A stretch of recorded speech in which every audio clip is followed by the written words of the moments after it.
Let's talk about Trach Care. First thing you're going to do is you're going to gather your supplies. You're going to need your sterile water. You're going to need at least 4 wet Q-tips and 4 dry Q-tips. You need 2 wet gauze, 2 dry gauze, 1 for your remaining, whether it's your Optifoam or your regular gauze or your Medplex AG. You may or may not need nystatin powder depending on your physician's order. Your scissors and your attachment if they have a ventilator. This is going to be your string that's going to secure the ventilator to the patient. You're also going to need your trach collar. In our case, we're using have a small child, so we're going to use the Star, which is the Neo one. There's also an adult one. At your bedside should also be your 2 trachs, which you have the same size and 1 size smaller.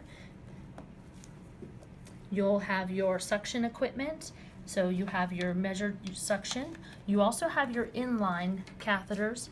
Please be careful that when you have a patient that has an inline, that you know the difference. You don't go by the color, because as you can see, these are 2 different sizes. If you go by the colors, they don't match on the number length in which you're going to suction. You need your ambu bag and mask and your suction tube, your connection to the wall. You're also going to need a roll to put underneath their shoulders to hyperextend their neck to allow you to be able to visualize the trach site. So we're going to begin by placing our roll under our patient. And again, if you have a small child or a patient that moves around, you're going to need to gather a partner to help you with the care. First, you're going to begin by removing your gauze gently from underneath, placing it to the side. I'm going to take my 4 wet Q-tips, I'm going to lay it flat, and I'm going to go in the motion of like north, south, east, west. So when I go in, I'm going to go completely to the patient and roll away, cleaning as much space as possible. I'm going to discard that and get another one.